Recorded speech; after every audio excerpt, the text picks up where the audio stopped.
दी छोड़ सतगुरु रामपाल जी परमेश्वर जी की जय हो। परमपिता परमात्मा सारी सृष्टि के रचनहार कुल मालिक असंख्य ब्रह्मांडों के स्वामी जगत गुरु तीनों लोकों में प्रवेश करके सबका धारण पोषण करने वाले राजाधीराज आत्माधार नाथों के नाथ देवों के देव महादेव सर्वेश्वर महेश्वर मृत्युंजय अजरो अमर आदि अनादि सनातनी प्रभु जगत पिता जगदीश्वर श्री श्री 1008 की उपाधि के वास्तविक अधिकारी अकाल मूरत शब्द स्वरूपी राम वासुदेव सर्वगतम ब्रह्म परम पूज्य प्रथम पूज्य परम संत परम पुरुष परम धनी परम दयालु सत्य कबीर हक्का कबीर अल्लाहु कबीर अल्लाहु अकबर बाखबर अल्लाह ताला जगत के तारणहार जगत के मुक्तिदाता जगत के जगन्नाथ हारे के सहारे हिंदुओं के राम मुसलमानों के अल्लाह सिखों के वाहिगुरु ईसाइयों के मसीह दया के सागर दयानिधि करुणा के सागर करुणानिधि स्वयंभू परिभू संकट मोचन कष्ट हरण मंगल करण दुख भंजन अविगत कबीर निर्विकार निर्विषम परमात्मा अलय अलेख सतगुरु आदि अनादि सतगुरु असली मर्यादा पुरुषोत्तम असली राम असली कृष्ण असली घनश्याम असली मुरारी राजाओं के राजा महाराजाओं के महाराजा शहंशाहों के शहंशाह सम्राटों के सम्राट भगवानों के भगवान अल्लाहों के अल्लाह प्रभुओं के प्रभु मसीहाओं के मसीह सच्चे वाहिगुरु बाबाओं के बाबा पीरों के पीर सेठों के सेठ जगत सेठ सावड़सा सेठ सर्वगुण संपन्न अनंत कोटि कलाओं के स्वामी अनंत कोटि ब्रह्मांडों के नायक योगियों में महायोगी ध्यानियों में महाध्यानी सिद्धों में परम सिद्ध ज्ञानियों में तत्वज्ञानी ब्रह्मज्ञानी महाज्ञानी परम ज्ञानी सर्वश्रेष्ठ ज्ञानी विज्ञानी युवा कबीर समर्थ कबीर असमवात अमित ओजा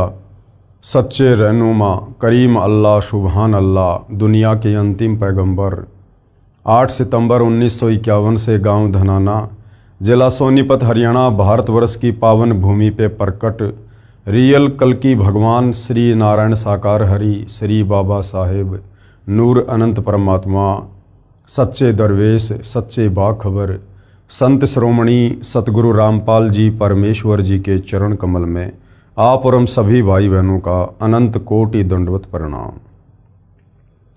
सत्साई भाई और बहनों, बहुत बड़ी दया बहुत बड़ी मेहर पूज्य गुरुदेव भगवान की परमेश्वर रामपाल जी की जिनके शुभ आशीर्वाद से विशेष आशीर्वाद से उन्हीं के सत्संगों का संग्रह पवित्र आध्यात्मिक पुस्तक कबीर बड़ा या कृष्ण के ऊपर वीडियो बनाने की श्रृंखला जारी है। इसी श्रृंखला में आज हमारा ये तीसरे नंबर का वीडियो है। ये पवित्र पुस्तक कबीर बड़ा या कृष्ण विशेषकर हिंदू समाज में परमात्मा चाहने वाली आत्माओं के लिए वरदान सिद्ध होगी यदि आपने इस पुस्तक पर बन रहे तमाम वीडियो निष्पक्ष होकर रुचि लेकर धैर्यपूर्वक देख लिए तो, क्योंकि ये पवित्र पुस्तक कबीर बड़ा या कृष्ण विशेषकर हिंदू समाज के चारों वेद पवित्र गीता जी और 18 पुराण इन तमाम सदग्रंथों के ज्ञान से प्रमाणित है। यानी चारों वेदों का गीता जी का और 18 पुराणों का निष्कर्ष निकाल कर आप जियों के लिए सतगुरु रामपाल जी परमेश्वर जी ने इस पुस्तक को लिखा है। तो भाई और बहनों, यदि वास्तव में आप परमात्मा प्रेमी हैं, यदि आपको परमेश्वर चाहिए, आपको मोक्ष प्राप्त करना है, तो आपने इस पुस्तक को अवश्य पढ़ना चाहिए या फिर ये तमाम वीडियो आपने अवश्य देखने चाहिए। अभी तक इस पुस्तक के ऊपर 2 वीडियो बन चुके हैं। यदि आपने नहीं देखे हैं तो आपने अवश्य देखने चाहिए ताकि आपको इस पुस्तक में लिखित आगे का अमृत ज्ञान भली भांति समझ में आ सके। तो सर्वप्रथम हमने सृष्टि रचना को मौखिक रूप से सुना है और धीरे धीरे हमारे सदग्रंथ उस सृष्टि रचना को प्रमाणित भी कर रहे हैं। आगे इस पवित्र पुस्तक में करते भी रहेंगे। सारे प्रमाण आप जियों के समक्ष प्रस्तुत किए जाएंगे। साथ में हमें ब्रह्मा विष्णु महेश की स्थिति के विषय में भी पूज्य गुरुदेव भगवान ने बताया कि ये कितने भगवान हैं, किस लेवल के भगवान हैं, शास्त्रों के अनुसार श्री ब्रह्मा, श्री विष्णु, श्री महेश पूजा के योग्य देव है या नहीं है। आज भाई और बहनों, इसी कड़ी में हम आगे बढ़ेंगे। आज का हमारा टॉपिक है कौन कितना प्रभु, यानी कौन कितना बड़ा भगवान है, कौन किस लेवल का परमात्मा है। जैसे पवित्र गीता अध्याय 15 श्लोक नंबर 16 में क्षर और अक्षर दो भगवानों के विषय में जानकारी दी गई है और दोनों को नाशवान बताया है। इन दोनों के लोक भी नाशवान है और इन दोनों के लोक में रहने वाली आत्माओं को भी नाशवान बताया है। उसके बाद गीता अध्याय 15 श्लोक नंबर 17 में कहा है कि उत्तम पुरुष तु अन्य परमात्मा इति उदाहरते ये लोकतरम अवश्य विभर्ति अवय ईश्वरे, यानी सर्वश्रेष्ठ परमात्मा वास्तव में पुरुषोत्तम तो गीता अध्याय 15 श्लोक नंबर 16 में वर्णित क्षर और अक्षर इन दोनों भगवानों से अन्य है, जो तीनों लोकों में प्रवेश करके सबका धारण पोषण करता है। तो भाइयों और बहनों, भक्ति तो उस समय शुरू होगी जब पहले हमें भगवान का पता चलेगा।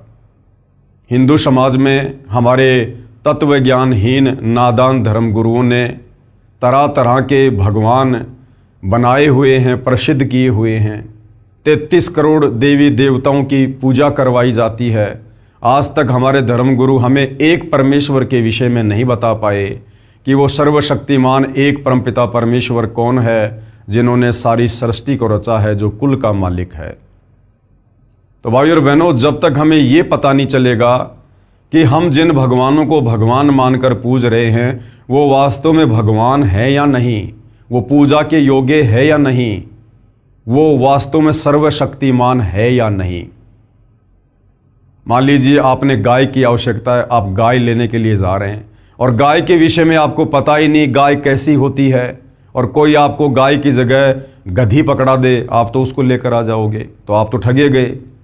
तो इसी प्रकार हम सदियों से भक्ति और भगवान के नाम पर ठगे जा रहे हैं।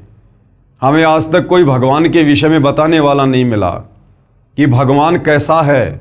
किसी ने साकार बता दिया, किसी ने निराकार बता दिया, किसी ने कुछ बता दिया। तो जब तक हमें ये पता नहीं चलेगा कि वास्तव में एक पूर्ण परमात्मा कौन है, कैसा है, कहाँ रहता है, साकार है या निराकार है, मिलता है या नहीं मिलता है, उसकी भक्ति विधि कहाँ है, उसकी प्राप्ति के मंत्र क्या हैं, तब तक हमारी भक्ति कैसे शुरू होगी। तो सतगुरु रामपाल जी परमेश्वर सर्वप्रथम हमें यही बता रहे हैं कि कौन कितना प्रभु है।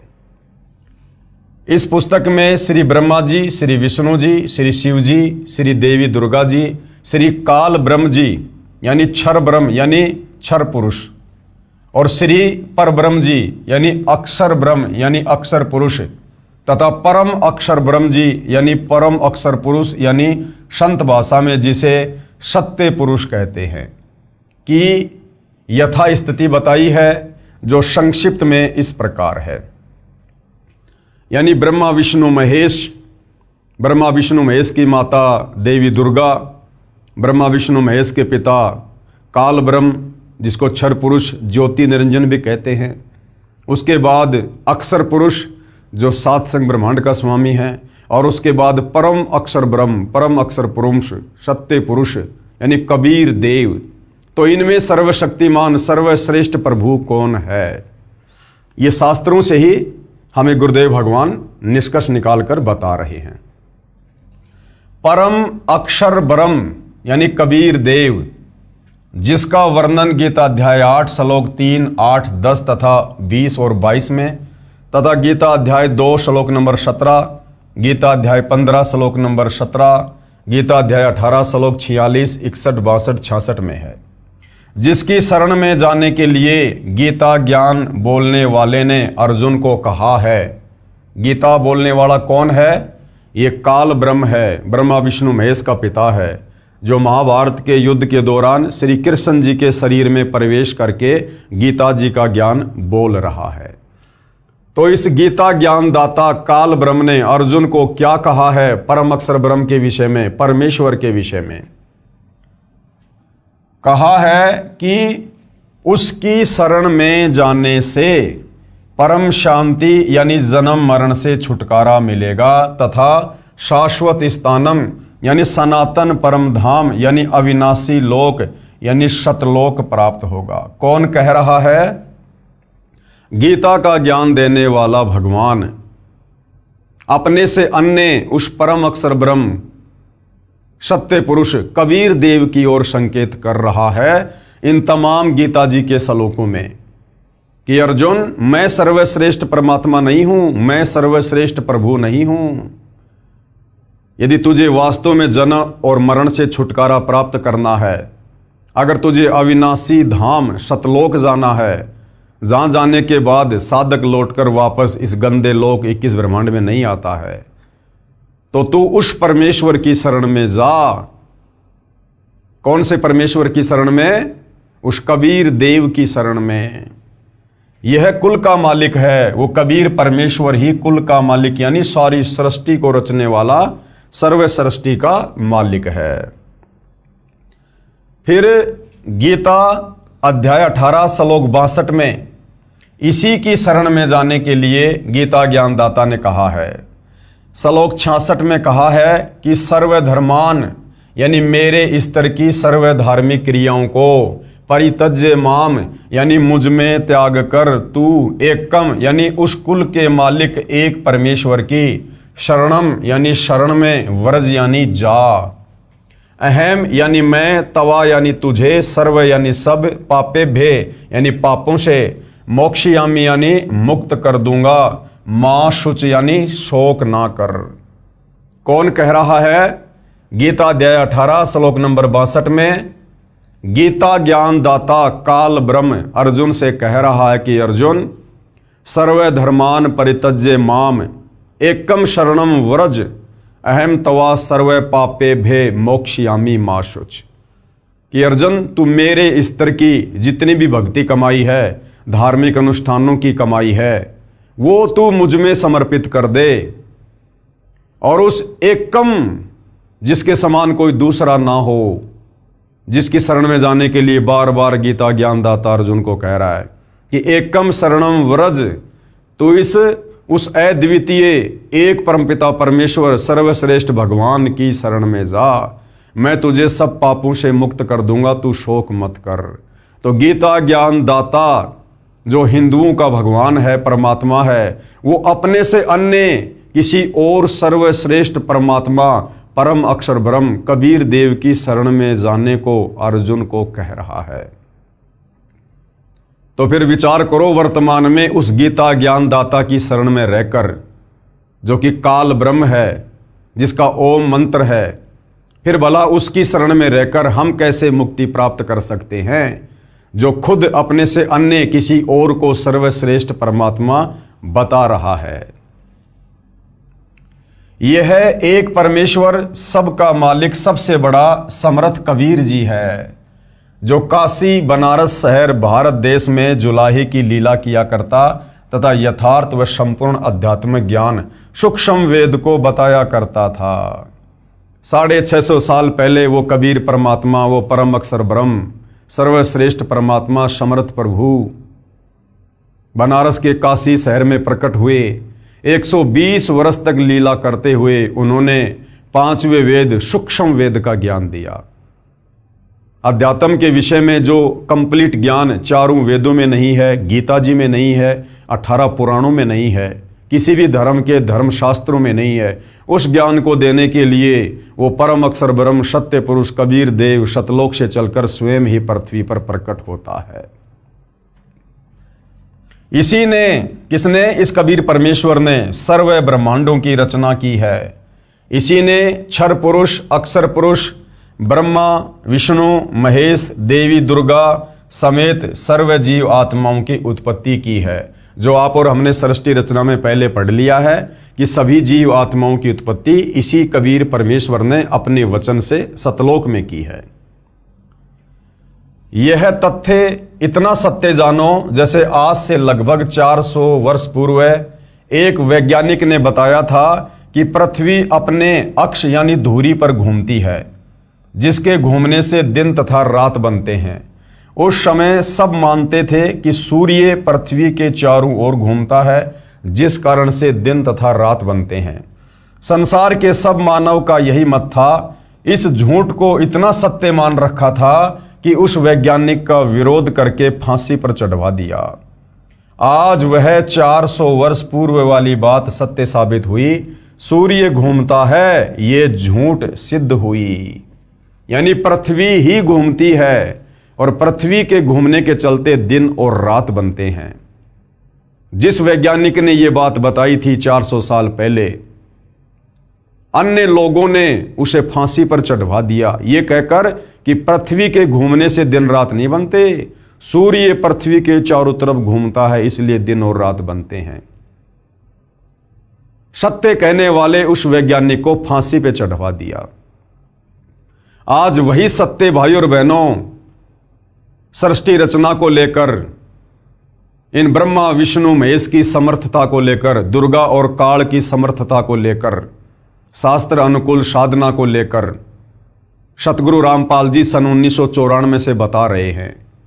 और दुनिया वालों ने वही सब कुछ सतगुरु रामपाल जी के साथ भी करने का पूरा प्रयास किया।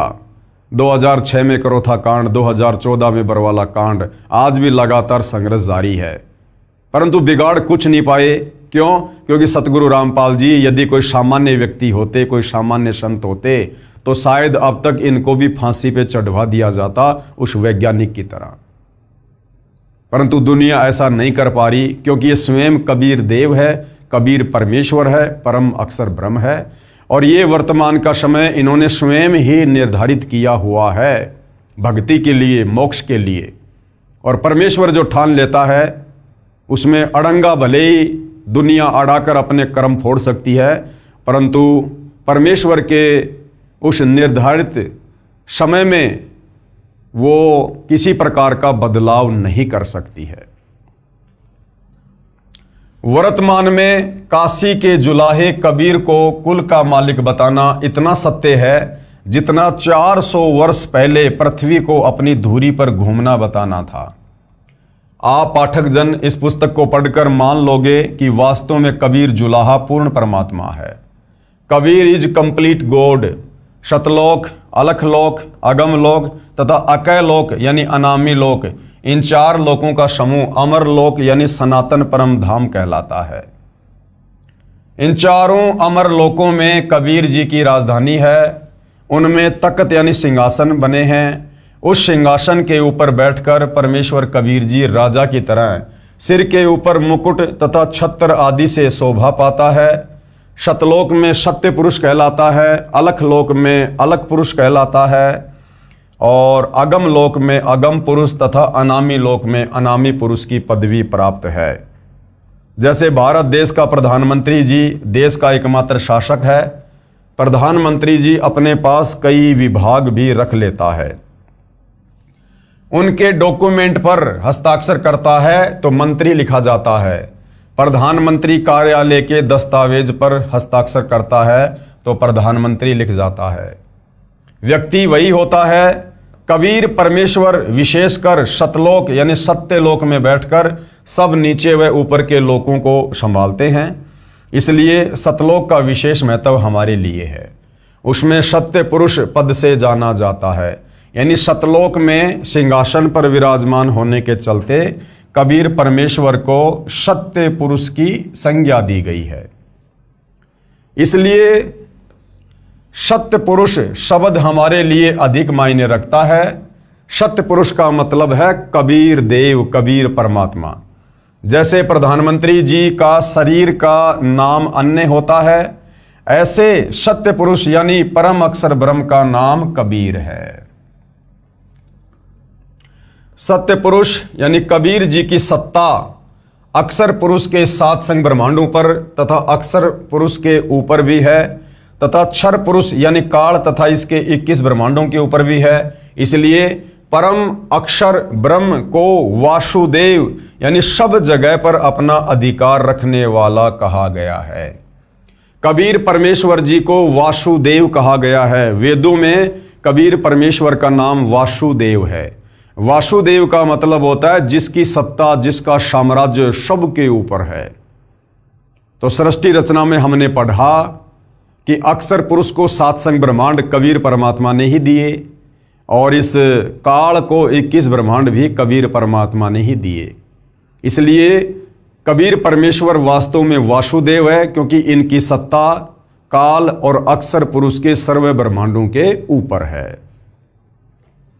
गीता अध्याय 7 श्लोक नंबर 19 में इसी वासुदेव के विषय में कहा है। अब श्री ब्रह्मा जो कि रजगुण है, श्री विष्णु जो कि सतोगुण युक्त है तथा श्री शिव जी जो कि तमोगुण की स्थिति बताता हूं।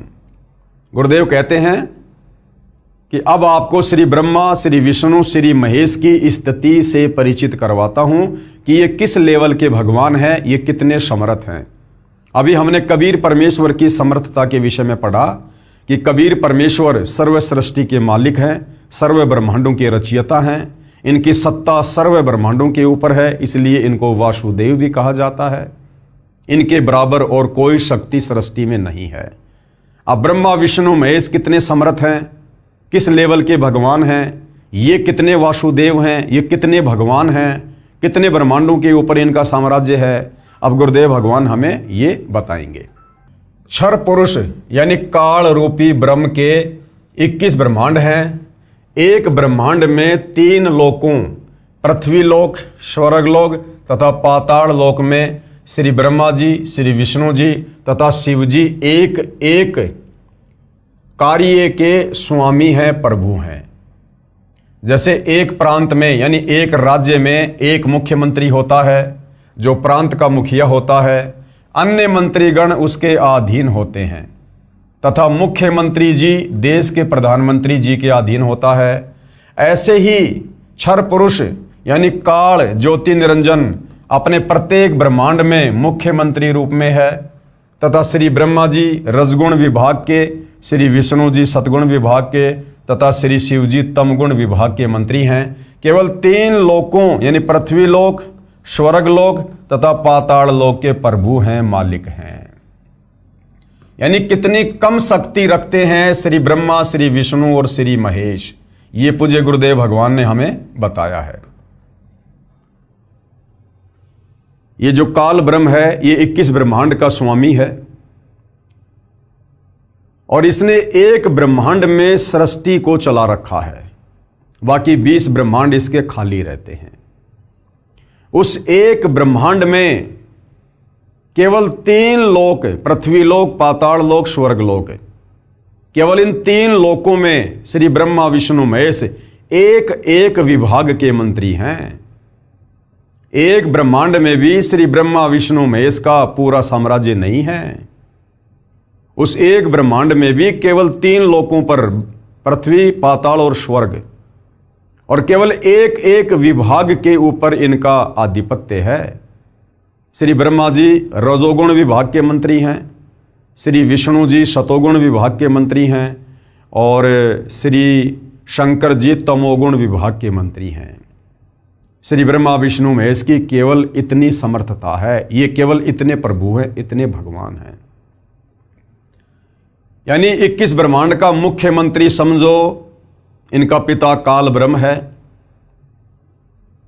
और ये जो ब्रह्मा विष्णु महेश है ये समझो तीनों विधायक हैं, एमएलए हैं। ये एमपी भी नहीं है, ये विधायक की कैटेगरी में है। तो इस लेवल के ये भगवान हैं, ये परमात्मा हैं, ये वासुदेव हैं। एक ब्रह्मांड में भी इनकी कंप्लीट जो है प्रभुता नहीं है। परम अक्षर ब्रह्म यानी सत्य पुरुष कबीर जी को प्रधानमंत्री जी तथा देश के राष्ट्रपति जी मानो। यानी कबीर परमेश्वर कितने सक्षम हैं? परम अक्षर ब्रह्म यानी सत्य पुरुष कबीर जी को प्रधानमंत्री जी तथा देश के राष्ट्रपति जी मानो। यानी 21 ब्रह्मांड का स्वामी है ये ज्योति निरंजन, इसको समझो मुख्यमंत्री। और मुख्यमंत्री से ऊपर कौन होता है? प्रधानमंत्री, राष्ट्रपति। यानी राष्ट्रपति देश का प्रथम नागरिक होता है, उससे ऊपर फिर कोई नहीं होता। इसी प्रकार कबीर परमेश्वर जी को जानो राष्ट्रपति, जो काल के 21 ब्रह्मांडों पर भी शासन करते हैं, अक्षर पुरुष के 7 संग ब्रह्मांडों पर भी शासन करते हैं और ऊपर के 4 अविनाशी लोकों पर भी उन्हीं का शासन है। तो सबसे बड़े परमात्मा, सबसे समर्थ प्रभु कौन? सत्य पुरुष कबीर देव।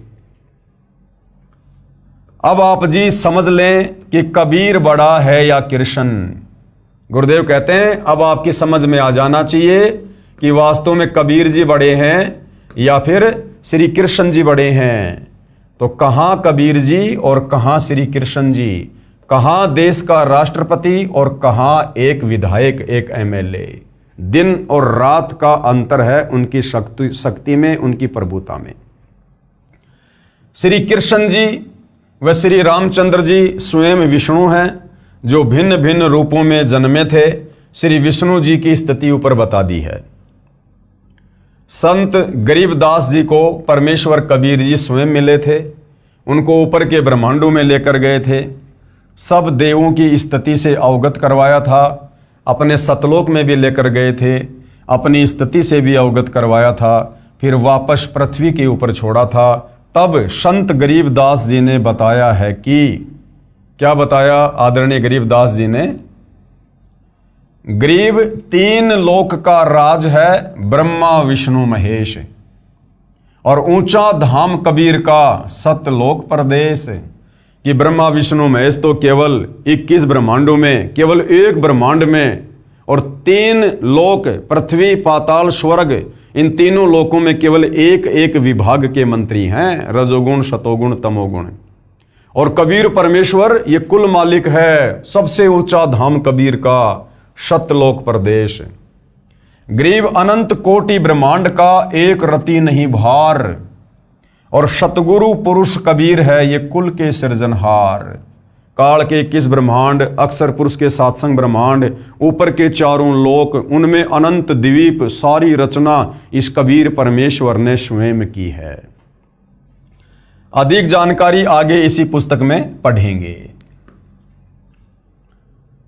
धार्मिक भावनाओं को ठेस, जो भाई बहन ये सोचते हैं कि सतगुरु रामपाल जी हमारे देवता श्री ब्रह्मा विष्णु महेश जी को छोटा बताकर और ये तो हमारे देवताओं की निंदा कर रहे हैं, हमारी धार्मिक भावनाओं को ठेस पहुंचा रहे हैं, तो उन नादान आत्माओं के लिए सतगुरु रामपाल जी क्या कह रहे हैं?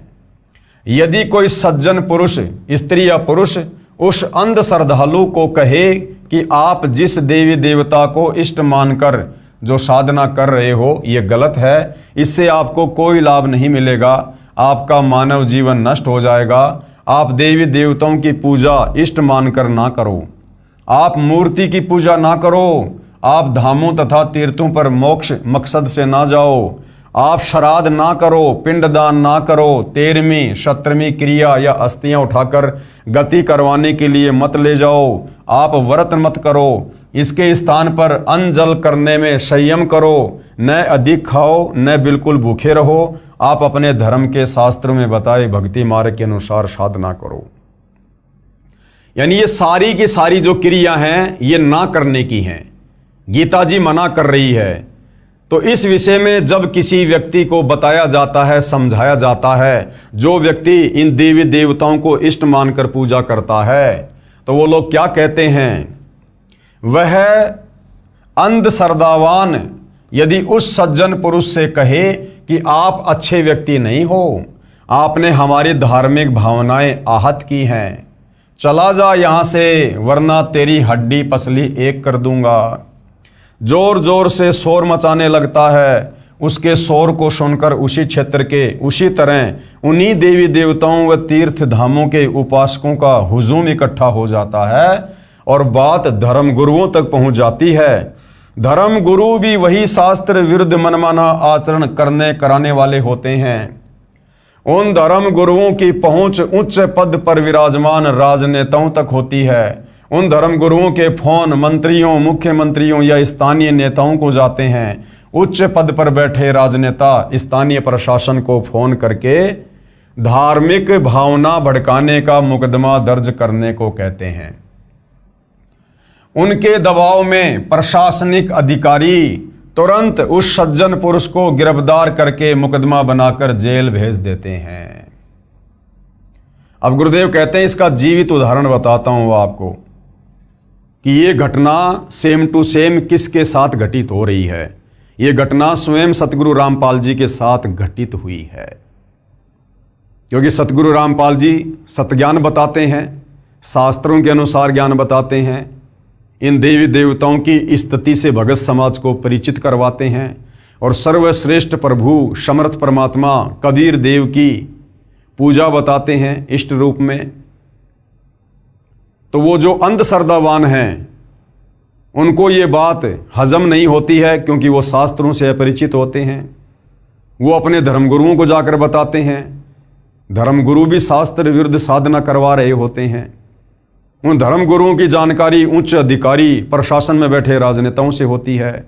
राजनेताओं की मदद से उस सज्जन पुरुष के ऊपर धार्मिक भावना भड़काने का मुकदमा करवा दिया जाता है। तो ये स्थिति सतगुरु रामपाल जी के साथ में बनी हुई है। जीवित उदाहरण, सन 2011 में मेरे यानी सतगुरु रामपाल जी के अनुयायी, जिनमें बेटियां भी शामिल हैं यानी भगत और भगतमतियां, मध्य प्रदेश प्रांत के शहर जबलपुर में पुस्तक ज्ञान गंगा, जो मेरे सत्संग प्रवचनों का संग्रह करके तैयार कर रखी है, उसका प्रचार कर रहे थे। लागत 30 रुपये परंतु 10 रुपये में बेच रहे थे, जिस कारण से हिंदू श्रद्धालु उत्साह से लेकर जा रहे थे। जब उन्होंने घर जाकर पढ़ा तो लगा कि अनर्थ हो गया, देवी देवताओं की पूजा गलत लिखी है, धामों तीर्थों पर जाना व्यर्थ लिखा है, माता दुर्गा का पति बताया है, श्री ब्रह्मा श्री विष्णु तथा श्री शिव का जन्म मरण बताया है, इनके माता पिता भी बताए हैं, हमारे देवताओं का अपमान किया है, मारो मारो। उन अंधश्रद्धा वालों ने पहले तो प्रचार करने वाले स्त्री पुरुषों को स्वयं पीटा, फिर थाने में ले गए। हजारों अंधश्रद्धावान इकट्ठे हो गए।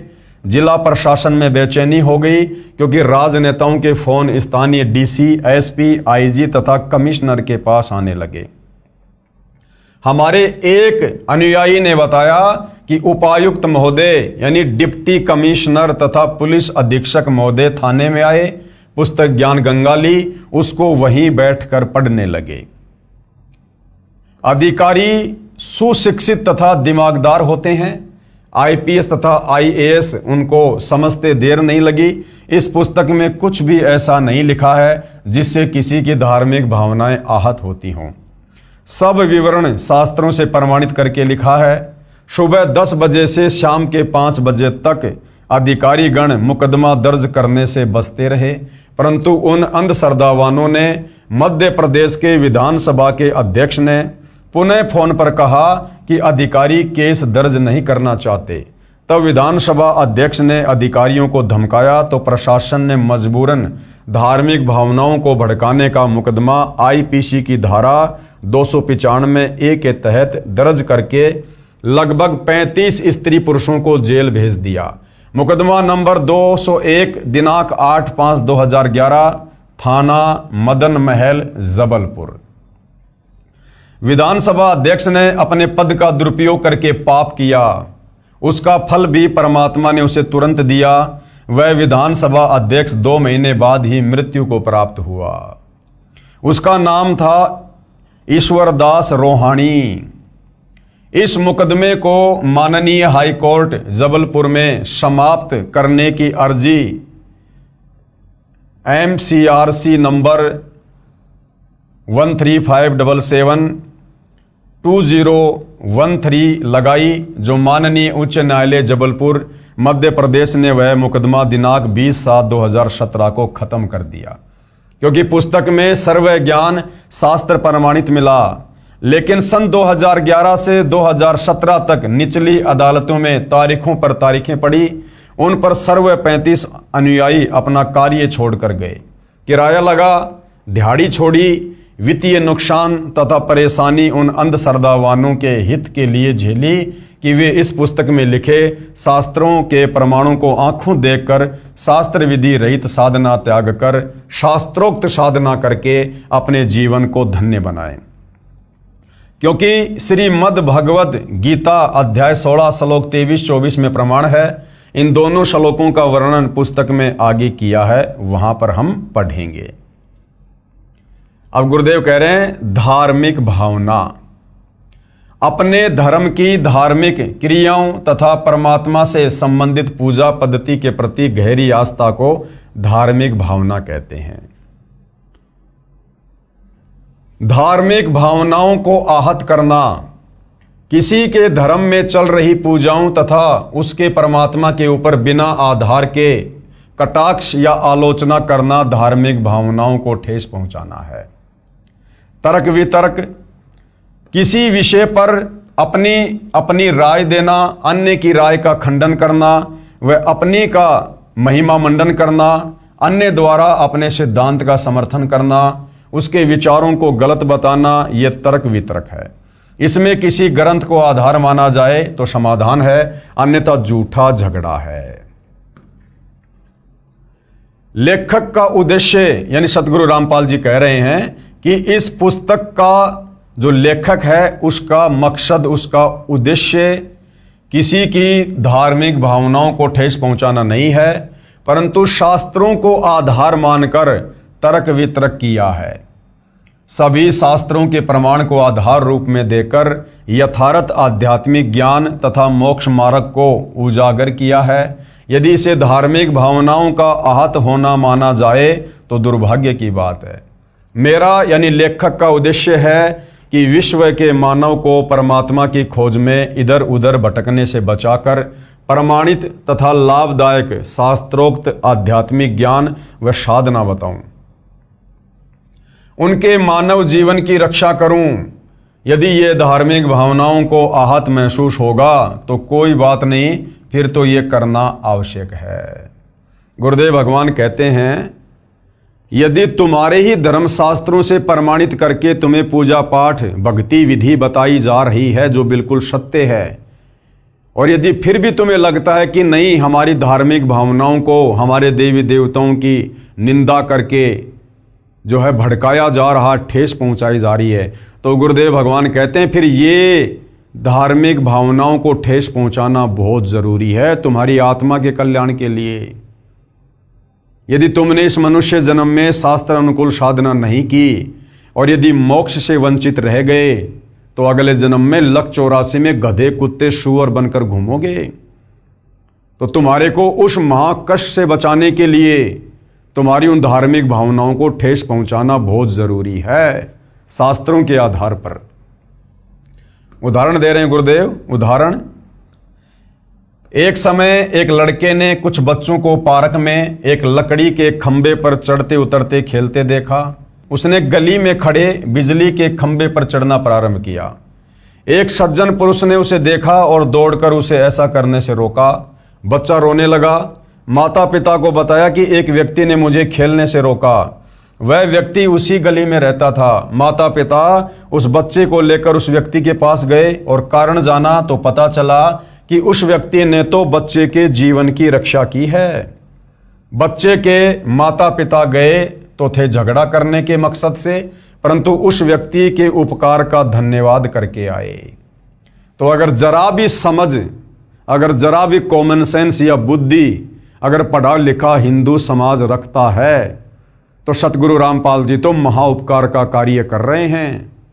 इन देवी देवताओं की समर्थता इन्हीं पुस्तकों से साबित करके आप लोगों को दिखाकर, आप हिंदू समाज से जुड़े भाई बहनों को वेद गीता और 18 पुराणों के अनुसार भक्ति साधना देकर आपको इन आधे अधूरे, इन असहाय बेचारे, इन असमर्थ देवी देवताओं की पूजा छुड़वाकर, जो स्वयं गीता अध्याय 7 श्लोक नंबर 12 से 15 में तीनों गुण रजगुण ब्रह्मा, सतगुण विष्णु, तमगुण शंकर की पूजा करने को मना किया गया है, इनकी पूजा छुड़वाकर और एक परम अक्षर ब्रह्म सर्वशक्तिमान परमात्मा कबीर देव को इष्ट रूप में पूजवाकर आप जियों को मोक्ष का मार्ग दिखा रहे हैं। तो अगर जरा भी कॉमन सेंस होगी, अगर जरा भी बुद्धि का इस्तेमाल करोगे तो आप जी अपनी आत्मा का कल्याण करवा लोगे। सतगुरु रामपाल जी तो आपको उस नादान बच्चे की तरह बिजली के खंबे पर चढ़ने से रोक रहे हैं, जो आप चिल्ला रहे हो कि हमारी धार्मिक भावनाओं को ठेस पहुंचा रहे हैं, हमारे देवी देवताओं की निंदा कर रहे हैं। ये जब इस पुस्तक को आप पढ़ोगे सारे प्रमाण देखोगे, बखूबी आपकी समझ में आ जाएगा, यदि आप भक्ति करना चाहते हो तो। मेरा यानी लेखक का यही उद्देश्य है कि हिंदू धर्म के सब व्यक्ति लकड़ी के खंभे पर न खेलकर, शास्त्रोक्त साधना ना करके और बिजली के खंभों पर चढ़कर मर रहे हैं। यानी उस कबीर परमेश्वर की जो सर्वशक्तिमान परमात्मा है, सर्वधर्म शास्त्र केवल उसी परमेश्वर की भक्ति करने को कह रहे हैं। हिंदू समाज उस समर्थ परमेश्वर कबीर की भक्ति ना करके, लकड़ी के खंभे पर ना चढ़कर और इन देवी देवताओं की, काल ब्रह्म की, अक्षर पुरुष तक की साधना करके बिजली के खंभे पर चढ़कर मरने की तैयारी कर रहे हैं। यानी शास्त्र विरुद्ध मनमाना आचरण करके अनमोल मानव जीवन व्यर्थ कर रहे हैं। उनको शास्त्रोक्त साधना यानी गीता और वेदों के अनुसार साधना करने के लिए बाध्य करूं, क्योंकि आप मेरे बंधु हैं। बंधु नहीं, हम परमेश्वर रामपाल जी के बच्चे हैं, हम उनकी आत्माएं हैं। सारी सृष्टि के मालिक हैं कबीर देव, जो आज वर्तमान में सतगुरु रामपाल जी के नाम से धरती पर प्रकट हैं। मेरे देश के वासी हैं। कौन से देश के वासी? सतलोक देश के वासी हैं। हम सभी सतलोक से आए हुए हैं। परमात्मा के अबोध यानी अध्यात्म ज्ञान में अनजान बच्चे हैं। मुझे परमात्मा जी ने सर्व शास्त्रों का यथार्थ ज्ञान दिया है। अपने आप को छुपा कर कह रहे हैं सतगुरु रामपाल जी। वर्तमान में सब शिक्षित हैं। शास्त्रों के अध्याय, श्लोक व पेज तक पुस्तक में लिखे हैं। फोटोकॉपी भी लगाई है। जांच करें और फिर मानें। इस पुस्तक जिसका नाम है कबीर बड़ा या कृष्ण के लिखने का उद्देश्य है कि आप और मैं हिंदू धर्म में जन्मे हैं। आप और हम अवश्य जन्मे हैं, परंतु सतगुरु रामपाल जी का जन्म नहीं है। ये स्वयंभू परमात्मा है। लीला परमेश्वर कुछ भी कर सकते हैं। ये आपको आगे धीरे धीरे समझ में आएगा। आप और मैं हिंदू धर्म में जन्मे हैं। पहले ये दास यानी रामपाल दास भी आप वाली साधना लोक वेद वाली ही किया करता था। परमात्मा की कृपा से एक तत्वदर्शी संत मिल गए। उन्होंने शास्त्रों से प्रमाण बताकर मेरी शास्त्र विरुद्ध साधना, जो वर्तमान में हिंदू धर्म में प्रचलित है, ब्रह्मा विष्णु महेश वाली, उसको छुड़वाकर शास्त्रों में लिखी सत्य साधना का उपदेश देकर मेरे मानव जीवन को नष्ट होने से बचाया। उस महापुरुष यानी मेरे पूज्य गुरुदेव श्री राम देवानंद जी महाराज की मेरी 101 पीढ़ी एहसानमंद रहेगी। ये केवल भाइयों और बहनों एक खेल है, एक लीला है। सतगुरु रामपाल जी तो स्वयं कबीर परमेश्वर हैं, गुरुओं के गुरु हैं, संत शिरोमणि हैं, जगत गुरु हैं। इनको इस सृष्टि का कोई भी जीव उपदेश नहीं दे सकता, ज्ञान नहीं दे सकता। लेकिन यहाँ वो कबीर परमात्मा एक आम संत के रूप में प्रकट होकर आम व्यक्ति की लीला करके और एक अच्छी आत्मा को मुंह बोला गुरु बनाकर गुरु शिष्य परंपरा को बनाकर रखते हैं। उस आधार से गुरुदेव यहाँ पर अपने मुंह बोले गुरुदेव श्री राम देवानंद जी को महिमा दे रहे हैं। कबीर परमेश्वर जी ने सूक्ष्म वेद में कहा है कि कबीर पीछे लाग्या जाऊ था लोक वेद के साथ। यानी जैसे दुनिया दंत कथाओं के आधार पर, लोक वेद के आधार पर, शास्त्र विरुद्ध साधना के आधार पर लगी हुई थी पूजा पाठ में, कहते हैं हम भी उसी हिसाब से चल रहे थे। पीछे लाग्या जाऊ था लोक वेद के साथ और मार्ग में सतगुरु मिले दीपक दीन्या हाथ। लेकिन मुझे आगे चलकर इस भक्ति मार्ग में सच्चा गुरु मिल गया और उन्होंने मेरे हाथ में तत्व ज्ञान रूपी दीपक दे दिया। यानी मुझे शास्त्र अनुसार साधना पर लगा दिया। अर्थात बताया है कि एक साधक अपने धर्म में लोकवेद क्या होता है? दंत कथा, यानी सुनी सुनाई बात जिसका कोई आधार ना हो। यानी सुनी सुनाई बातों के आधार से जो शास्त्र प्रमाणित साधना नहीं थी, साधना करता हुआ भक्ति मार्ग पर चला जा रहा था, यानी तीर्थ धामों पर भटक रहा था। उस मार्ग में यानी भक्ति करते करते तत्वदर्शी संत मिल गया जिसने शास्त्रों का ज्ञान करवाया। यानी जैसे अंधेरे में भटक रहे व्यक्ति को दीपक मिल जाए तो वह मार्ग पर चलता है, कुमार्ग को त्याग देता है। जैसे आप और हम सभी भगत भाई बहन सतगुरु रामपाल जी परमेश्वर जी की शरण में आने से पहले हम उस लोकवेद दंत कथा के आधार से शास्त्र विरुद्ध साधना कर रहे थे। जो जैसी भक्ति बता देता था, कोई व्रत बता देता था, कोई पैदल यात्रा बता दिया करता, कोई मंदिर मस्जिद की भक्ति बता दिया करता। हम सब क्रियाएं कर रहे थे क्योंकि हमें अध्यात्म का ज्ञान नहीं था। आगे चलकर हमें तत्वदर्शी संत मिल गए, सतगुरु रामपाल जी मिल गए और उन्होंने हमें शास्त्रों से प्रमाणित करके भक्ति साधना बताई। अर्थात वो तत्व ज्ञान रूपी दीपक गुरुदेव ने आप और हमें दे दिया। उसकी रोशनी में हम भ्रमने भटकने से बच गए और शास्त्र अनुकूल साधना पर लग गए। उसी प्रकार मैं यानी साधक यानी भगत उस तत्व ज्ञान रूपी शास्त्रों के ज्ञान रूपी दीपक की रोशनी में चलने लगा और मंजिल को प्राप्त किया। सूक्ष्म वेद में कहा है, सूक्ष्म वेद क्या है? पांचवा वेद। जैसे 4 वेद हैं, यजुर्वेद, ऋग्वेद, सामवेद, अथर्ववेद। लेकिन जो पांचवा वेद है जिसमें कंप्लीट अध्यात्म का ज्ञान है, जिसको सूक्ष्म वेद कहते हैं, तो पांचवा वेद सूक्ष्म वेद क्या कहता है? जिसको स्वयं परमात्मा आकर ही बताते हैं। सत्य भक्ति करे जो हंसा, क्या कह रहे हैं परमात्मा?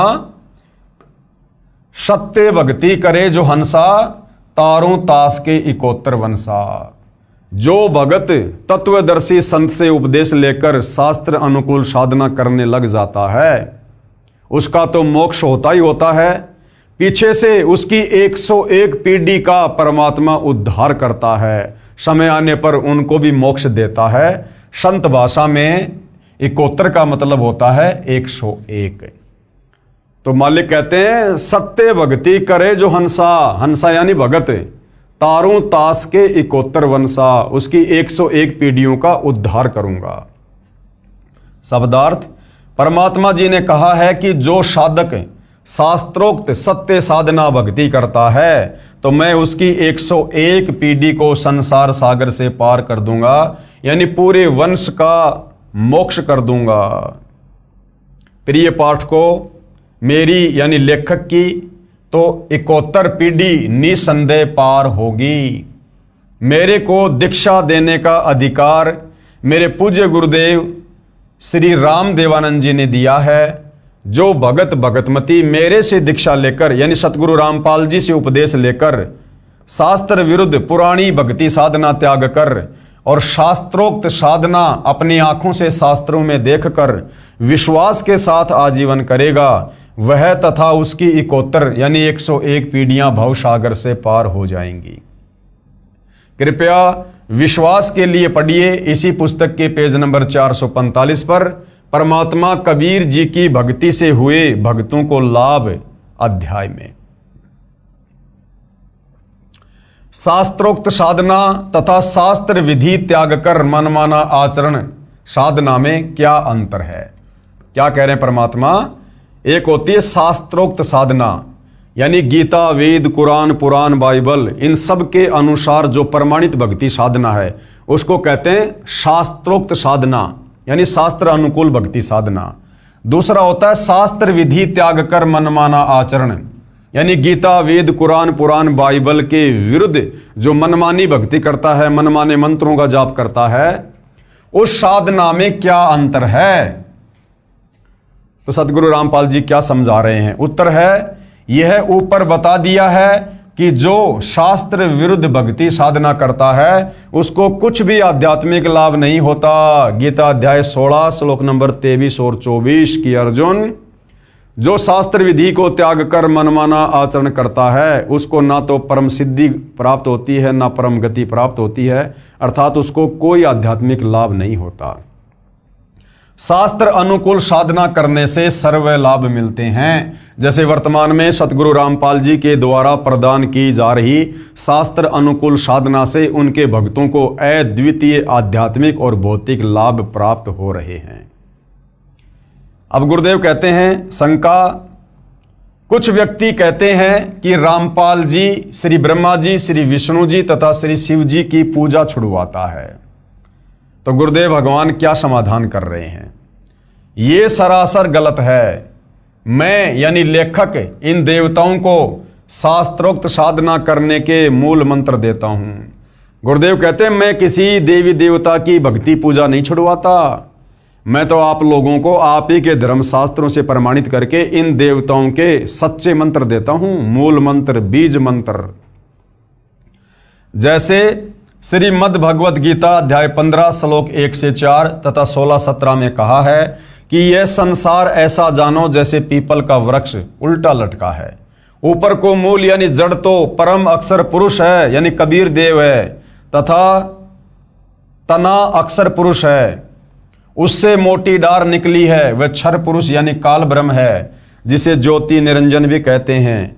उस डार से तीनों गुण रूपी रजगुण ब्रह्मा, सतगुण विष्णु तथा तमगुण शिव रूपी शाखाएं निकली हैं, तथा उन शाखाओं पर लगे पत्ते संसार का अंश जानो। विचार करो पाठक जनों, क्या कह रहे हैं गुरुदेव भगवान।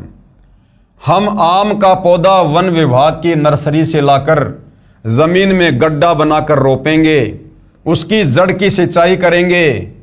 उद्देश्य रहेगा कि यह पौधा पेड़ बने और शाखाओं को फल लगे और हम खाएं और अन्य को खिलाएं या बेचकर अपना निर्वाह चलाएं। क्या हम पौधे की शाखाओं को तोड़ फेंकेंगे? बिल्कुल भी नहीं तोड़कर फेंकेंगे, क्योंकि शाखाओं के ही तो फल लगेंगे। इसी प्रकार भक्ति रूपी पेड़ की शाखा है रजगुण ब्रह्मा, सतगुण विष्णु, तमगुण शंकर। तो सतगुरु रामपाल जी इस भक्ति रूपी पेड़ की शाखाओं को, ब्रह्मा विष्णु महेश की पूजा को कैसे छुड़वा देंगे, इनकी भक्ति को कैसे छुड़वा देंगे। सतगुरु रामपाल जी तो इन शाखाओं के यथार्थ मंत्र बता रहे हैं ताकि इन पर तुरंत फल लगना शुरू हो जाए। क्या हम पौधे की शाखाओं को तोड़ फेंकेंगे? उत्तर है कभी नहीं। इसी प्रकार तीनों देवता श्री ब्रह्मा जी, श्री विष्णु जी तथा श्री शिव जी प्राणी को कर्मों का फल देते हैं। ये हमारी साधना के अभिन्न अंग हैं, इनको छोड़ नहीं सकते। इन तीनों देवताओं से लाभ लेने के विशेष मंत्र हैं जो सूक्ष्म वेद में बताए हैं, जो मेरे पास हैं यानी सतगुरु रामपाल जी के पास हैं और विश्व में किसी के पास नहीं है। तो सतगुरु रामपाल जी तो हमें इन तीनों देवता ब्रह्मा विष्णु महेश के वास्तविक मंत्र बताते हैं, इनके मूल मंत्र, इनके बीज मंत्र, ताकि उन मंत्रों का जाप करने से ये तुरंत आप और हमारे ऊपर ध्यान देना शुरू कर दें। जैसे गुरुदेव भगवान ने उदाहरण देकर समझाया, जैसे भैंसा यानी झोटा होता है, उस भैंसे का एक मूल मंत्र है, उससे उसको पुकारने से वह तुरंत सक्रिय हो जाता है। वह उस मंत्र के वश है, उसके वश की बात नहीं रहती। और वो मंत्र है हुर्र हुर्र, जिसको सुनते ही भैंसे के कान खड़े हो जाते हैं। इस मंत्र का प्रयोग वह व्यक्ति करता है जिसने अपनी भैंस को भैंसे से गर्भ धारण करवाना होता है। यदि उस पशु को उसके प्रचलित नाम भैंसा भैंसा करके पुकारें तो वह टस से मस नहीं होता। ठीक इसी प्रकार इन तीनों देवताओं श्री ब्रह्मा जी, श्री विष्णु जी तथा श्री शिव जी के यथार्थ मंत्र साधना करने के हैं, जिनके जाप से ये शीघ्र प्रभावित होते हैं तथा तुरंत कर्म फल देते हैं। गुरुदेव ने बताया जैसे भैंसा यानी झोटा होता है, उसको भैंसा भैंसा झोटा झोटा करते रहो उसके पास खड़े होकर, वो टस से भी मस नहीं होता, कान भी नहीं लाएगा, क्योंकि भैंसा केवल उसके शरीर का नाम है, उसकी पहचान है। परंतु उसको प्रभावित करने का उसका एक मूल मंत्र है, बीज मंत्र है। धीरे से कह दो हुर्र रही, तुरंत वो भैंसा कान खड़ा करके देखेगा कि मुझे कौन पुकार रहा है। वो हुर्र उसका मंत्र है। उस हुर्र की आवाज को सुनकर तुरंत उसने कान खड़े कर लिए, जबकि पहले हम भैंसा भैंसा कह रहे थे, वो सुन भी नहीं रहा था। इसी प्रकार श्री ब्रह्मा, श्री विष्णु, श्री महेश, इनके मूल मंत्र हैं, इनके बीज मंत्र हैं, जो केवल इस पृथ्वी पर सतगुरु रामपाल जी के पास हैं। बाकी आप चाहे कितना ही श्री ब्रह्मा ओम श्री शंकर देवाय नमः, श्री ब्रह्मा देवाय नमः, श्री विष्णु देवाय नमः, ओम नमो भागवते वासुदेवाय नमः, इनके नाम लेकर आप कितने ही जाप कर लो, ये ब्रह्मा विष्णु महेश उस भैंसे की तरह टस से मस भी नहीं होंगे। और जैसे ही आप सतगुरु रामपाल जी के ज्ञान को समझकर उनसे उपदेश प्राप्त करेंगे, प्रथम दीक्षा लेंगे, तो प्रथम दीक्षा में इन्हीं देवी देवताओं के मंत्र दिए जाते हैं। प्रथम दीक्षा में सतगुरु रामपाल जी इन्हीं पांचों देवी देवताओं के मंत्र देते हैं। श्री ब्रह्मा और शावत्री जी का, श्री गणेश जी का, श्री विष्णु और लक्ष्मी जी का, देवी दुर्गा का, शंकर और पार्वती का। क्योंकि इन पांचों देवताओं का स्थान हमारे शरीर में बने इन कमल चक्रों में है। और जब हम अधिकारी गुरु तत्वदर्शी संत से उपदेश प्राप्त करके जब इन मंत्रों का उनके द्वारा बताई गई विधि अनुसार जाप करेंगे तो ये देवी देवता तुरंत सक्रिय हो जाते हैं कि भगत हमें क्यों पुकार रहा है, भगत को किस वस्तु की आवश्यकता है, और हमें सर्व भौतिक सुविधा मिलनी शुरू हो जाती है।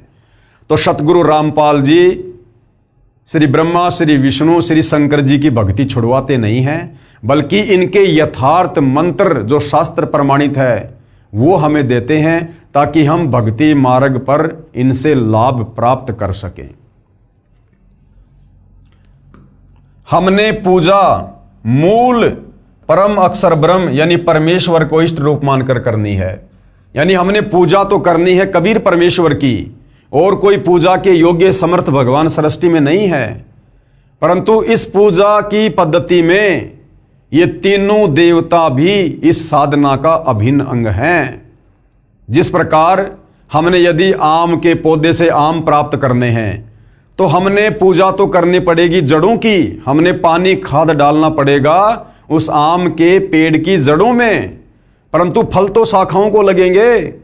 तो इसी प्रकार भक्ति रूपी पौधे की जड़ है कबीर भगवान, जिनको इष्ट रूप में हमने पूजना है, और भक्ति रूपी पौधे के फिर फल लगेंगे ब्रह्मा विष्णु महेश के माध्यम से। यानी आप और हमें यहाँ पर तमाम भौतिक सुविधाएं प्राप्त होंगी ब्रह्मा विष्णु महेश के माध्यम से, जो भक्ति रूपी पौधे की टहनियां हैं। तो सतगुरु रामपाल जी हमसे पूजा करवाते हैं कबीर परमेश्वर की, और साथ में हम साधना करते हैं श्री ब्रह्मा, श्री विष्णु, श्री महेश की। पूजा में और साधना में रात दिन का अंतर है। हमने पूजा करनी है कबीर भगवान की और साधना करनी है ब्रह्मा विष्णु महेश की। हमने पूजा मूल रूप यानी परम अक्षर ब्रह्म यानी कबीर परमेश्वर को इष्ट रूप मानकर करनी है। जैसे आम के पौधे की जड़ की सिंचाई यानी पूजा करने से पौधे के सर्व अंग विकसित होते हैं, यानी सर्व देवता प्रसन्न होते हैं। शास्त्र विधि विरुद्ध साधना वह है जिसमें संसार रूपी पौधे को शाखाओं की ओर से जमीन में गड्ढा खोदकर मिट्टी में गाड़कर इन शाखाओं की सिंचाई यानी पूजा करते हैं। यानी जो श्री ब्रह्मा विष्णु महेश को ही अपना इष्ट मानकर पूजते हैं, वो तो समझो शाम के पौधे को टहनियों की तरफ से जमीन में गाड़ रहे हैं, और टहनियों को जमीन में गाड़कर कितना खाद और पानी दे दो, कितनी भक्ति कर लो, वो पौधा कभी फलेगा नहीं, वो नष्ट हो जाएगा। जड़ को ऊपर कर देते हैं जो व्यर्थ है, मूर्ख ही ऐसा कर सकते हैं, बुद्धिमान नहीं। तो शास्त्रों के अनुसार जो व्यक्ति ब्रह्मा विष्णु महेश को अपना इष्ट मानकर पूजते हैं वो समझदार नहीं बल्कि मूर्ख व्यक्ति की श्रेणी में है। कृपया देखिए पेज नंबर 6 पर भी 2 चित्र आम के पौधे के, जिनमें शास्त्र विरुद्ध और शास्त्र अनुकूल साधना चित्रों द्वारा समझाई है, जो हम दूसरे नंबर की वीडियो में देख चुके हैं। यह तत्व ज्ञान परमेश्वर कबीर जी ने बताया है तथा मेरे पूज्य गुरुदेव श्री राम देवानंद जी की कृपा व आशीर्वाद से मुझे समझ आया है। ये अटल सत्य ज्ञान है, परंतु जनसाधारण यानी वर्तमान सर्व मानव के लिए इतना जटिल है जितना 400 वर्ष पूर्व वैज्ञानिक निकोडिन कोपरनिकस ने कहा था कि सूर्य के पृथ्वी के चारों ओर घूमने से दिन रात नहीं बनते, पृथ्वी अपने अक्ष पर यानी धुरी पर घूमती है, जिस कारण से दिन रात बनते हैं। उस समय सबकी धारणा थी कि सूर्य पृथ्वी के चारों ओर घूमता है, इस कारण दिन रात बनते हैं। उस समय उस सच्चे वैज्ञानिक का धर्मांध व्यक्तियों ने जनता को भड़काकर इतना प्रबल विरोध किया कि ये झूठ बोलता है, ये धर्म के विरुद्ध है, इसको फांसी पर लटकाकर मार डालो। उस देश में गवर्नर को दंड देने व क्षमा करने का अधिकार था। कहते हैं कि गवर्नर ने वैज्ञानिक से कहा था कि आप एक बार जनता के सामने कह दें कि पृथ्वी नहीं घूमती, सूर्य घूमने से दिन रात बनते हैं, मैं आपको क्षमा कर दूंगा। परंतु सत्य के पुजारी वैज्ञानिक ने कहा कि यह असत्य है, मैं कभी नहीं कहूंगा, जो करना है करो। उस सच्चे व्यक्ति को उस समय फांसी पर लटका दिया गया था। बाद में 400 साल बाद उस दिवंगत वैज्ञानिक की आत्मा से विश्व ने क्षमा याचना की कि आपका बताया विधान सत्य था, हमको क्षमा करना, यही दशा मेरी है। अब गुरुदेव भगवान क्या कह रहे हैं कि वर्तमान में उस वैज्ञानिक जैसी दशा मेरे साथ हो रही है। गुरुदेव कहते हैं मैं बताता हूं सत्य, मैं बताता हूं शास्त्र अनुकूल साधना कि श्री ब्रह्मा, श्री विष्णु, श्री महेश पूजा के योग्य भगवान नहीं हैं। ये अजरो अमर परमात्मा नहीं है, इनका तो जन्म और मरण होता है। दुर्गा इनकी माँ है, काल ब्रह्म इनका पिता है। ये इष्ट रूप में पूजने योग्य नहीं है। गीता अध्याय 7 श्लोक नंबर 12 से 15 इन तीनों गुणों की, रजगुण ब्रह्मा, सतगुण विष्णु, तमगुण शंकर की भक्ति करने के लिए मना कर रही है। तो ये दुनिया वाले और ये धर्मगुरु इसी प्रकार से सतगुरु रामपाल जी का विरोध कर रहे हैं कि ये झूठ बोल रहा है, हमारे ब्रह्मा विष्णु महेश को छोटा साबित करने में लगा है, उनकी निंदा कर रहा है। जैसा विरोध उस वैज्ञानिक का हुआ था, वैसा ही विरोध वर्तमान में उन धर्मांध धर्मगुरु जो तत्व ज्ञानहीन हैं, अंधे हैं, उनके द्वारा जनता को भड़काकर करवाया जा रहा है। परंतु भाई वो वैज्ञानिक तो एक जीव था, एक व्यक्ति था, जिस कारण से उसके ऊपर और उन लोगों ने इस प्रकार से अत्याचार करवाकर मृत्यु के घाट उतरवा दिया। परंतु सतगुरु रामपाल जी तो स्वयं सर्व ब्रह्मांडों के रचयिता, सारी सृष्टि के मालिक हैं। और इनका 1 या 2 बार जेल जाना ये भी इनकी लीला का हिस्सा है, अन्यथा इनका तो कोई बाल भी टस से मस नहीं कर सकता। बाल भी टस से मस, ये अपनी मर्जी के मालिक हैं। जाके अर्ध रूम पर सकल पसारा, ऐसा पूर्ण ब्रह्म हमारा। अगर सतगुरु रामपाल जी भी उस वैज्ञानिक की तरह कोई आम व्यक्ति, आम पुरुष होते तो शायद आज इनको भी मौत के घाट कब का उतरवा दिया गया होता।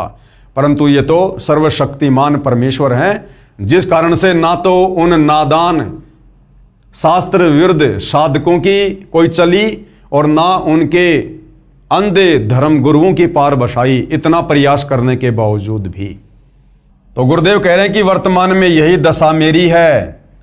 मैं कहता हूं कि ब्रह्मा विष्णु शिव नाशवान है। नाशवान का मतलब जन्म और मरण में है, इनकी जन्म और मृत्यु होती है। इनके माता पिता हैं, जिन पुराणों को आप सत्य मानते हो उन्हीं में प्रमाण दिखा दिए हैं। धर्मांध संत मंडलेश्वर अखाड़ों के महंत जन मेरे सत्य ज्ञान का घोर विरोध कर तथा करवा रहे हैं, जिस कारण से मेरे ऊपर झूठे मुकदमे बनवाकर जेल में डाला जाता है। सन 2006 में झूठा मुकदमा बनाया, यानी करोथा कांड हुआ। 21 महीने जेल में रहा, प्रचार बंद करवाया जाता है। परंतु वर्तमान में शिक्षित मानव है, सब प्रमाण ग्रंथों में है, इसलिए मैं जीवित हूं। यदि 100 वर्ष पहले ये ज्ञान बताता तो कब का परलोक चला गया होता। फिर 2014 में बरवाला कांड हुआ और अब 11 साल की एक लंबी जेल काटने के बाद 10 अप्रैल 2026 को सतगुरु रामपाल जी वापस सतलोक आश्रम में आए हैं। विशेष यहां पर यह बताना अनिवार्य समझता हूं कि दास यानी लेखक तथा दास के अनुयायी 5 वेदों सूक्ष्म वेद, ऋग्वेद, यजुर्वेद, सामवेद तथा अर्थर्वेद तथा गीताजी में बताए अनुसार भक्ति व साधना करते हैं। यजुर्वेद अध्याय 19 मंत्र 25 तथा 26 में क्या कहा है? यजुर्वेद अध्याय 19 मंत्र 25 आप जियों की आंखों के सामने है। क्या कहा गया है? ये संधि छेद अर्ध ऋचे उक्थानाम रूपम पदे आपनोति निविद है प्रणवे शस्त्रणाम रूपम पैसा सोमह आपेते। इसका क्या अनुवाद किया है गुरुदेव भगवान ने? यहां पर अनुवाद है, हर एक शब्द का यहां पर हिंदी में अनुवाद करके समझाया है और नीचे फिर इसका भावार्थ किया है कि यह मंत्र क्या कह रहा है। तत्वदर्शी संत वह होता है जो वेदों के सांकेतिक शब्दों को पूर्ण विस्तार से वर्णन करता है, जिससे पूर्ण परमात्मा की प्राप्ति होती है। वह वेद के जानने वाला कहा जाता है। फिर यजुर्वेद अध्याय 19 मंत्र 26 संधि छेद अविश्वयम प्राह शवनम इंद्रेण इंद्रम माद्यनिंदम वैश्वदेवम सरस्वतस्या तृतीयम आप्तम श्वनम। यहाँ गुरुदेव ने अनुवाद में प्रत्येक शब्द का हिंदी में अनुवाद किया है और यहाँ पर भावार्थ में बताया है कि यह मंत्र क्या बता रहा है। भावार्थ, जिस पूर्ण संत के विषय में मंत्र 25 में कहा है वह दिन में 3 बार यानी प्रातः, दिन के मध्य तथा शाम को साधना करने को कहता है।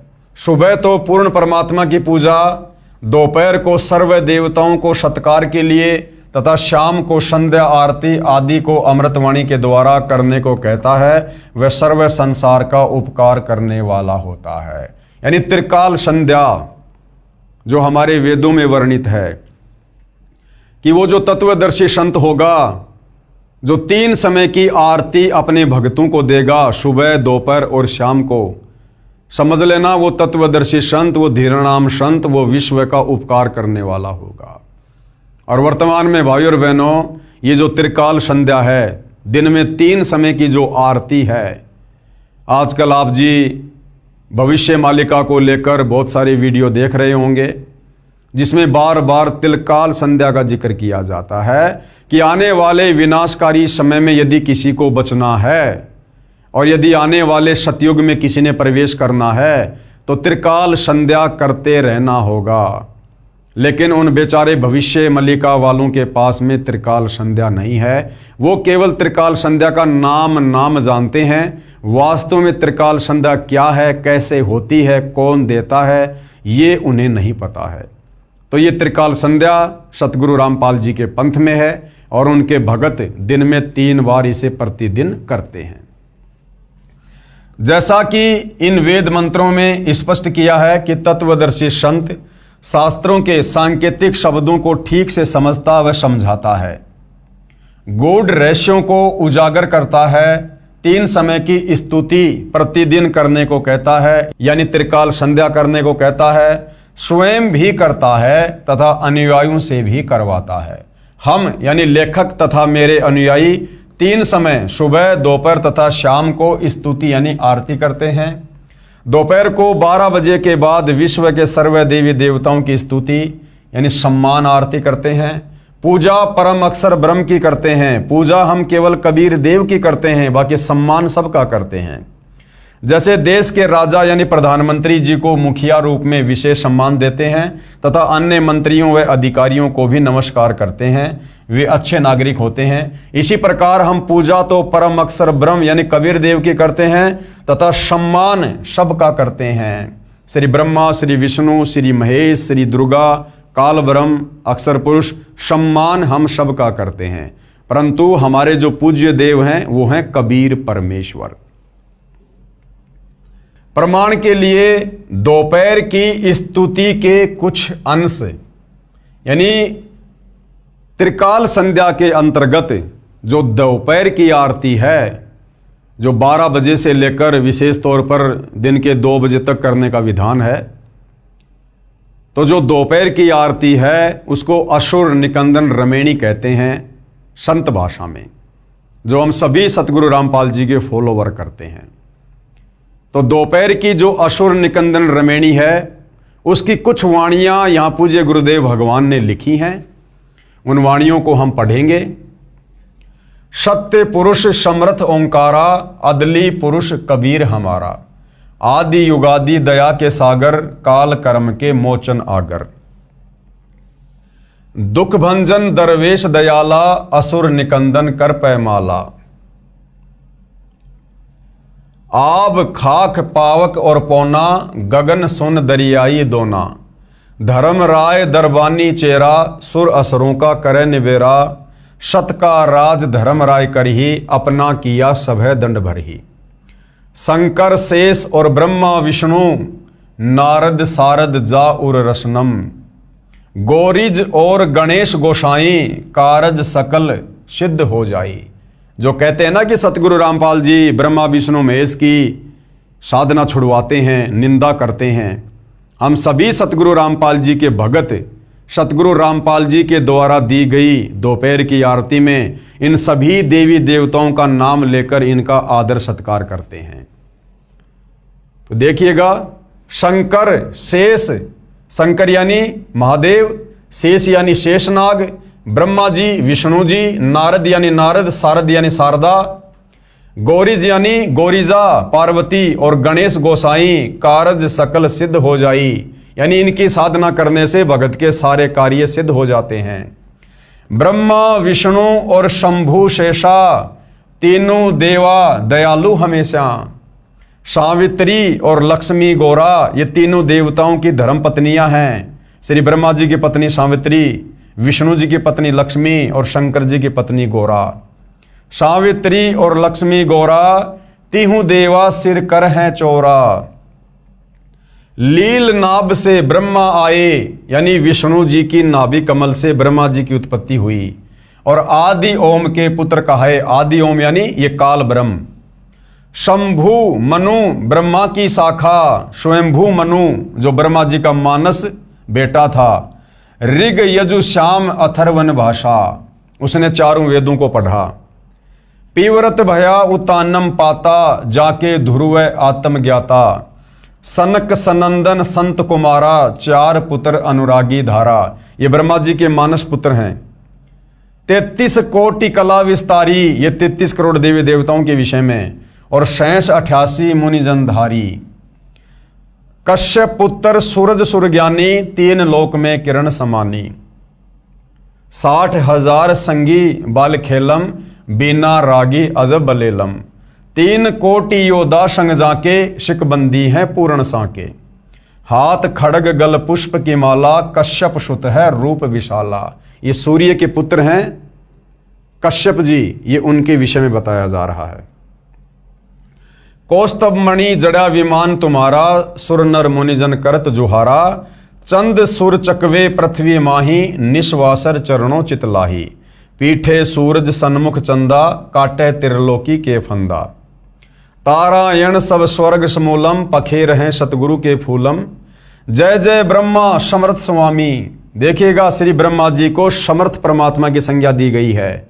जो लोग कहते हैं कि सतगुरु रामपाल जी तो हमारे ब्रह्मा विष्णु महेश की निंदा करते हैं। जय जय ब्रह्मा समर्थ स्वामी, येति कला परम पद धामी। और जय जय शंभु शंकर नाथा, कला गणेश और गौरीज माता। कोटि कटक पैमाल करंता, ऐसा शंभु समर्थ कंता।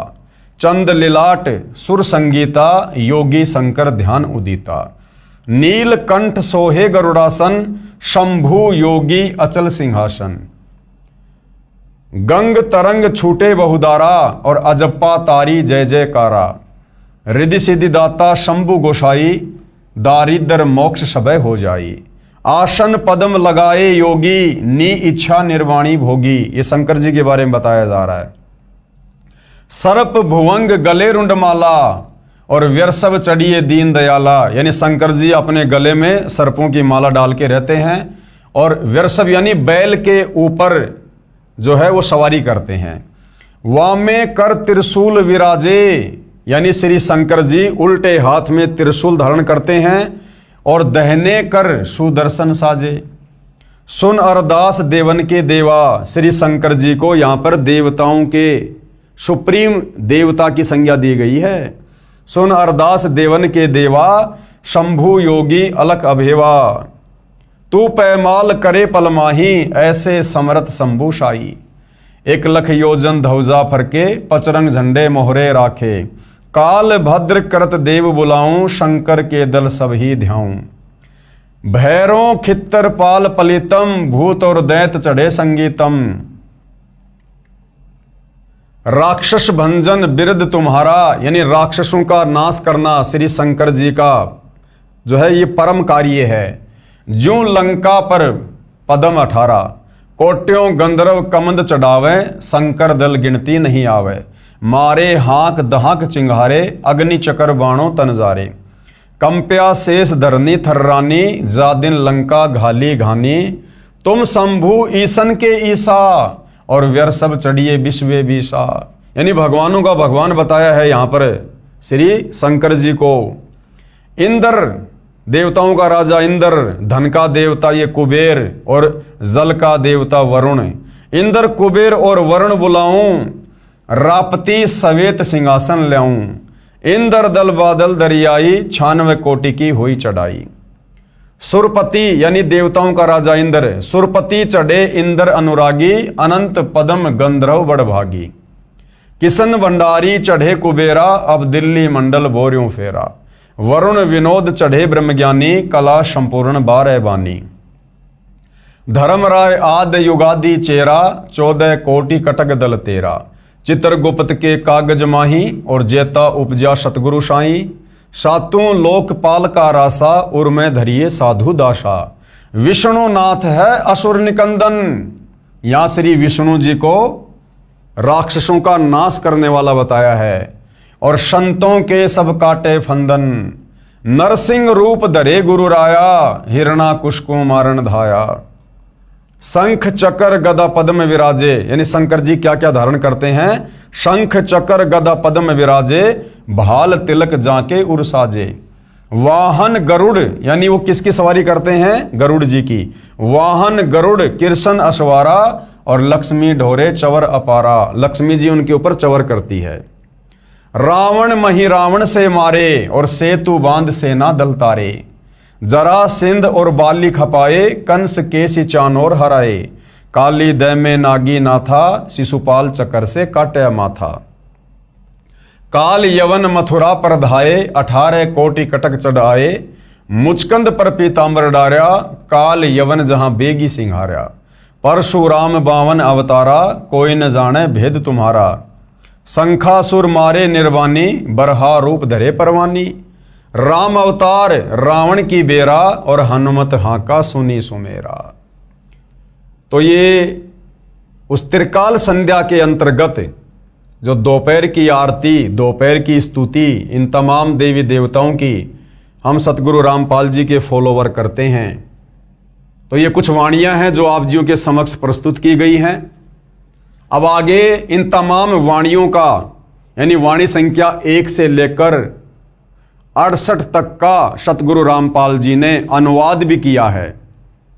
यानी इन वाणियों का क्या अनुवाद है, इन देवी देवताओं के विषय में, इस 21 ब्रह्मांड की शक्तियों के विषय में क्या कुछ बताया गया है।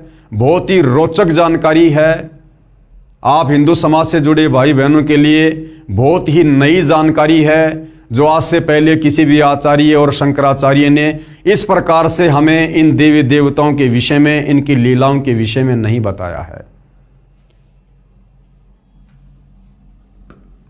असुर निकंदन रमैणी की वाणी नंबर 1 से 68 का सरलार्थ।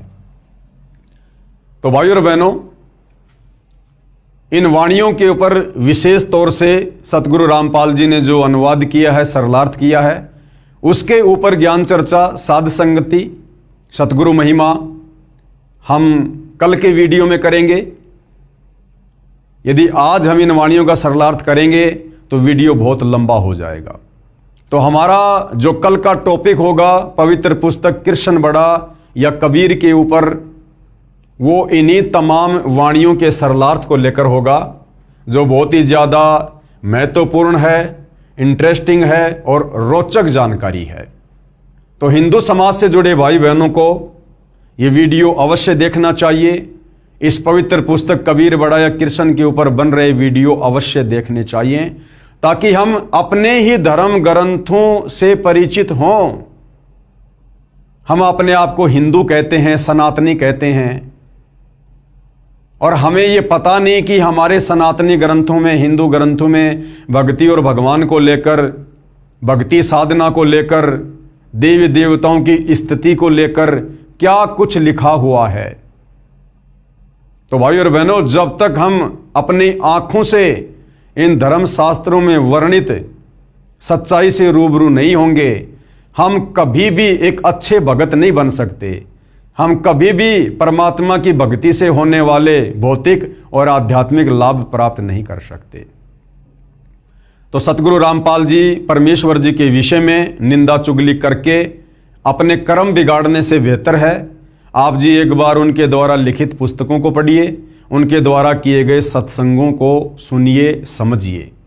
उसके बाद आपकी आंखों से आंसू निकलेंगे, आंसू, कि हमने ऐसे महापुरुष के विषय में अनजाने में लोगों के कहने से ना जाने क्या कुछ अनाप शनाप बोल दिया, हमने अनजाने में अपने कितने कर्म बिगाड़ लिए। फिर आपको समझ में आएगा कि वास्तव में सतगुरु रामपाल जी आप और हमारी आत्मा के कल्याण के लिए, मोक्ष के लिए महापरोपकार का कार्य कर रहे हैं। तो भाइयों और बहनों, पूज्य गुरुदेव भगवान के आशीर्वाद से आज के वीडियो में केवल इतना ही।